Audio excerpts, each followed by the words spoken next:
Bismillahirrahmanirrahim. Baiklah, Assalamualaikum warahmatullahi wabarakatuh.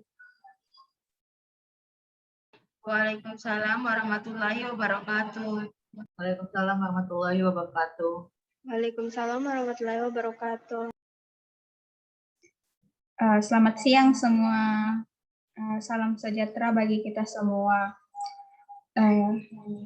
Sebelumnya puji syukur kita panjatkan atas kehadiran Allah Subhanahu wa Ta'ala di siang yang terik hari ini. Karena berkat rahmat dan hidayahnya lah kita dapat berkumpul di sini dalam mengikuti Zoom meeting dalam rangka melaksanakan BK bimbingan kelompok.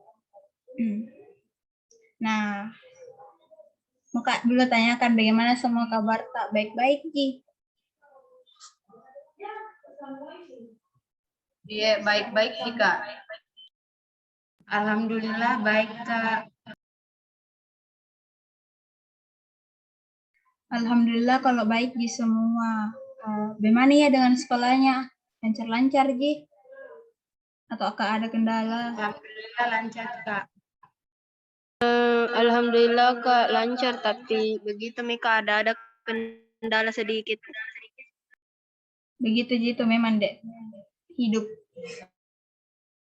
Nah, topik atau tema yang akan saya sampaikan pada hari ini yaitu belajar kelompok yang efektif walau adanya COVID.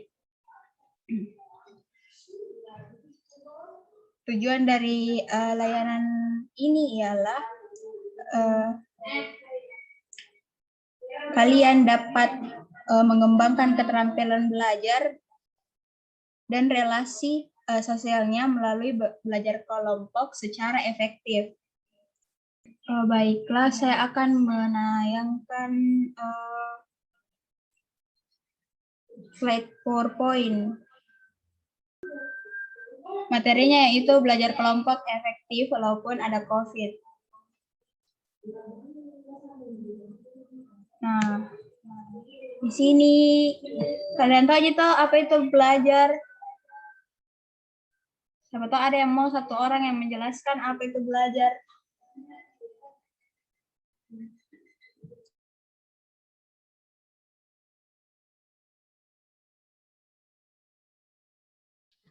Belajar menurutku Kak itu proses untuk menambah wawasan atau ilmu. Terima kasih. Ya, terima kasih kepada Adik Melona.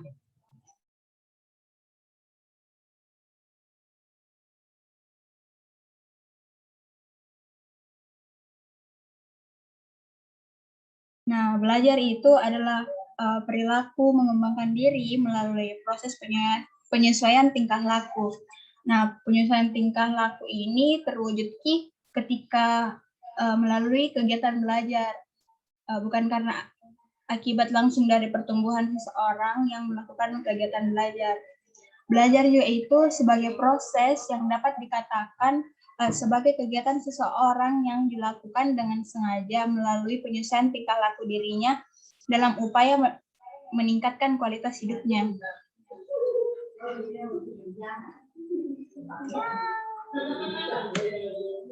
Nah, kelompok belajar.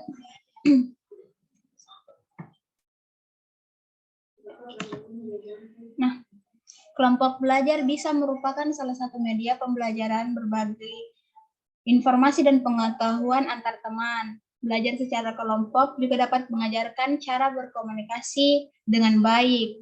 Belajar kelompok adalah sebuah model pembelajaran di mana peserta didik belajar bekerja sama dalam sebuah kelompok untuk menyelesaikan tugas belajar. Jadi, belajar kelompok adalah kegiatan belajar dengan tujuan untuk menyelesaikan permasalahan yang ada.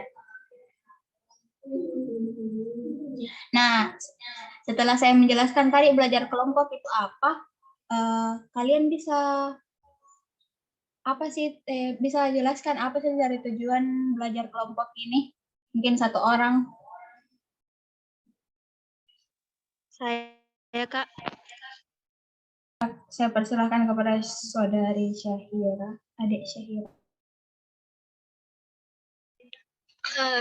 Baik Kak, jadi permasalahan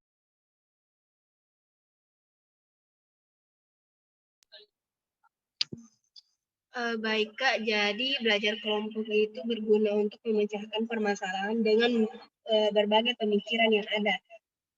Seperti kayak misalnya dalam satu kelompok itu ada 5 orang. Nah, untuk memecahkan permasalahan yang ada, kita akan mempunyai 5 pemikiran yang berbeda-beda. Seperti itu Kak. Terima kasih atas jawaban yang telah diberikan. Ya, bagus Syahira.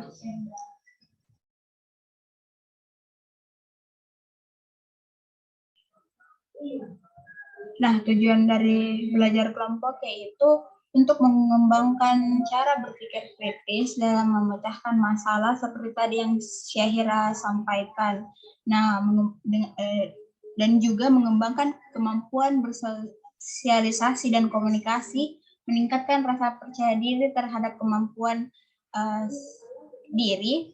Selain itu, belajar kelompok juga bertujuan agar siswa dapat memahami dan menghargai orang lain. Belajar dengan online agar efektif, beberapa hal yang perlu diperhatikan, yaitu yang pertama, buat agar bermakna.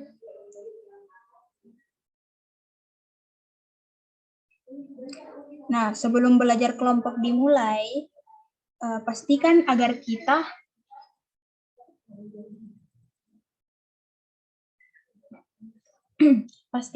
kita memahami betul bahwa sesi belajar online ini memiliki makna yang besar. Yang kedua yaitu buat nilai satu tim sama rata.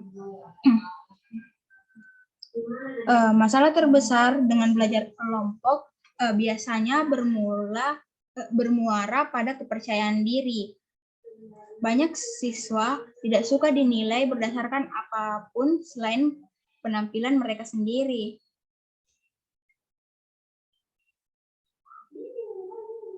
Nah, salah satu caranya untuk mengurangi hal tersebut itu dengan menghindari menetapkan nilai per individu. Hal ini penting guna membangun kesadaran dalam diri mereka. Yang ketiga yaitu pastikan setiap anggota terbuka.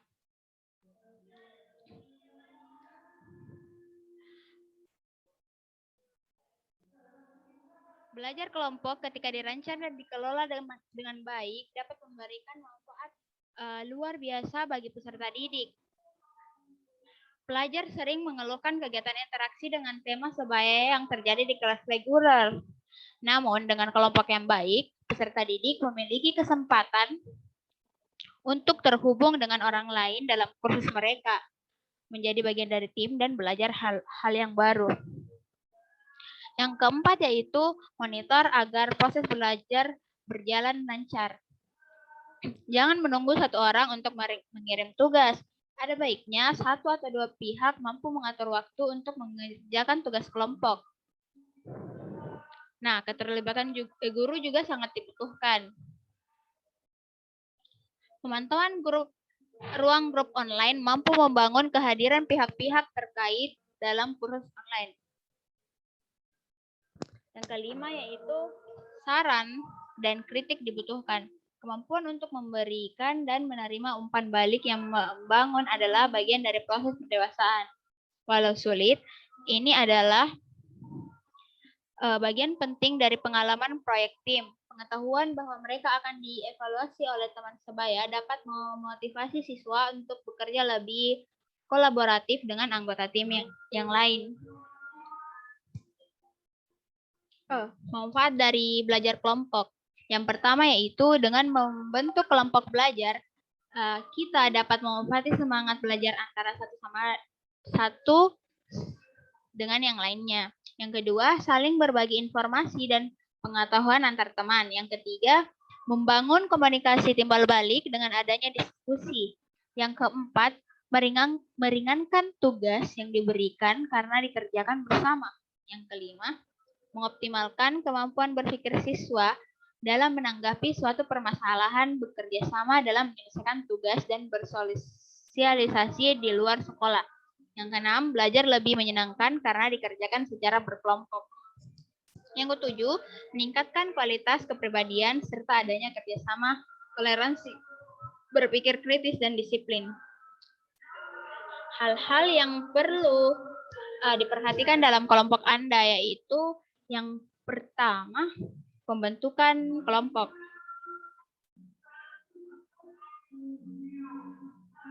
Nah, kelompok ini dibentuk atas bimbingan guru BK. Biasanya anggota kelompok yaitu 3-4 orang. Apabila terlalu banyak anggotanya, dimungkinkan akan berubah fungsinya menjadi tidak efisien. Yang kedua, tempat belajar. Karena pada masa COVID seperti ini, tempat dari rumah masing-masing menggunakan media Google Meet atau Zoom seperti yang kita lakukan seperti sekarang ini. Yang ketiga yaitu persiapan belajar. Sebelum dimulai, setiap anggota wajib mengecek jaringan yang akan digunakan apakah lancar, apa tidak, serta menyiapkan bahan-bahan dan alat-alat belajar. Bahan dapat berupa soal-soal yang akan diselesaikan. Yang keempat, pengantar bicara. Secara bergiliran, tiap pertemuan bimbingan kelompok diantarkan oleh seorang anggota untuk membuka suatu pertemuan dan menyebutkan apa-apa yang akan dibahas agar tujuan tidak menyimpang. Pembuka pertama sekaligus bertindak sebagai ketua saat itu. Yang kelima yaitu waktu belajar.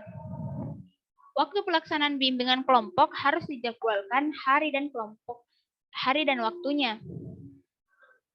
Setiap anggota harus disiplin menaati jadwal yang telah disepakati.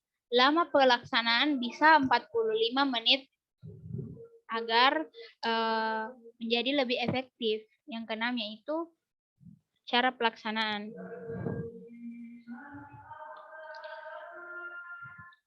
Nah, berbagai cara untuk membangkitkan bimbingan kelompok diantaranya. Yang pertama yaitu membahas materi dan menyelesaikan soal. Yang kedua, tanya jawab. Yang ketiga, memahami kata dan istilah yang cukup kompleks. Yang keempat yaitu mencatat pertanyaan untuk diajukan kepada guru, dan lain-lain. Nah, itulah pemaparan PPT untuk topik layanan belajar kelompok efektif kalau ada COVID. Nah, setelah mengerjakan lembar kerja yang telah saya kirimkan, bisakah satu di antara kalian menjelaskan bagaimana cara membangun motivasi belajar kelompok yang efektif di masa pandemi COVID seperti ini?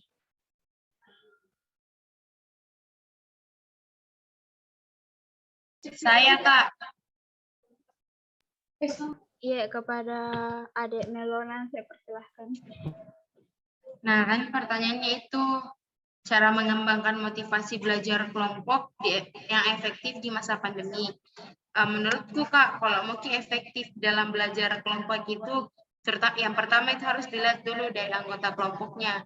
Bagaimana cara kelompoknya bekerja, bagaimana cara kelompoknya itu menyelesaikan tugasnya, walaupun hanya di rumah, mungkin dengan Zoom atau mungkin cuma dengan WhatsApp. Terima kasih. Ya, terima kasih kepada Adik Melona. Dengan ini saya akan tutup layanan bimbingan hari ini. Terima kasih atas waktu yang telah kalian berikan. Wabillahi taufiq wal hidayah. Wassalamualaikum warahmatullahi wabarakatuh. Waalaikumsalam warahmatullahi wabarakatuh. Makasih, Kak. Yang mana ini?